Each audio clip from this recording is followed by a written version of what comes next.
There's a hidden epidemic affecting millions of people, and most victims don't even know they have it.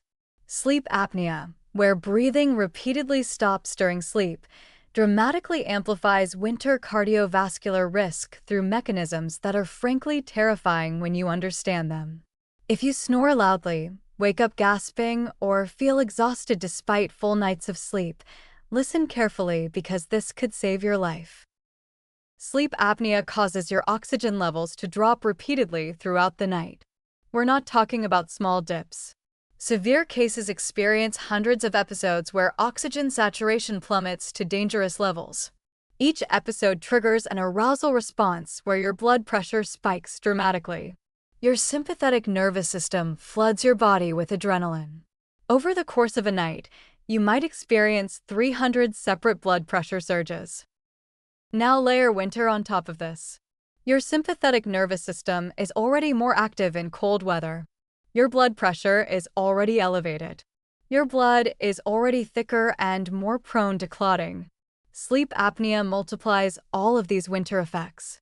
Research shows winter stroke risk increases by 60% in people with undiagnosed sleep apnea, compared to 20% in the general population. Cold weather may actually worsen the apnea itself. Nasal congestion increases in winter due to dry air and respiratory irritation. This increases airway resistance, making apnea episodes more frequent and severe. Indoor heating dries airways further, compounding the problem. People who have mild apnea in summer might develop moderate or severe apnea in winter without realizing it. The combination creates what researchers call nocturnal cardiovascular stress syndrome. Your brain and heart are being oxygen deprived hundreds of times nightly while simultaneously experiencing blood pressure spikes that would alarm any physician if they occurred during waking hours. Blood vessels develop endothelial dysfunction from repeated oxygen fluctuations. Inflammation markers skyrocket. Atherosclerotic plaques become increasingly unstable. Here's what makes this particularly dangerous. It's completely silent to the sufferer. You're unconscious when it happens. You might have no daytime symptoms beyond fatigue, which you attribute to stress or aging. Meanwhile, your cardiovascular system is being systematically damaged every single night. Partners often notice before patients do. If someone tells you that you stop breathing during sleep, snore thunderously, or gasp for air, take this seriously. These observations are diagnostic clues that should prompt immediate medical evaluation. Self-assessment questionnaires exist.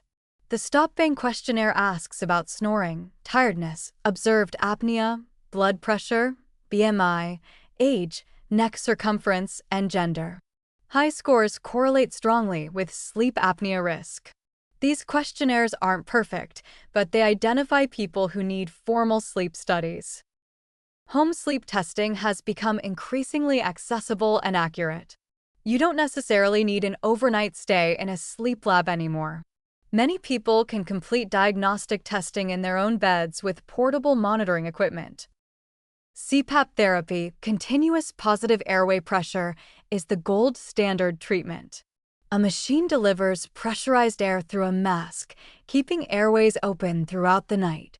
Compliance is challenging, especially in winter when dry heated air can make the therapy uncomfortable. Humidified CPAP systems help significantly. Nasal moisturizers and saline rinses can improve tolerance. The cardiovascular benefits of treating sleep apnea are substantial. Blood pressure often drops 10 to 15 points. Stroke risk decreases by 40 to 50%.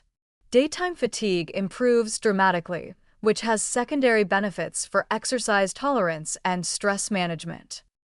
Weight loss helps tremendously for those who are overweight.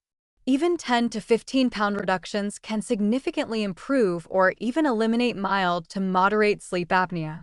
Winter makes weight management challenging with holiday eating and reduced activity, but for apnea sufferers, it's genuinely life-saving.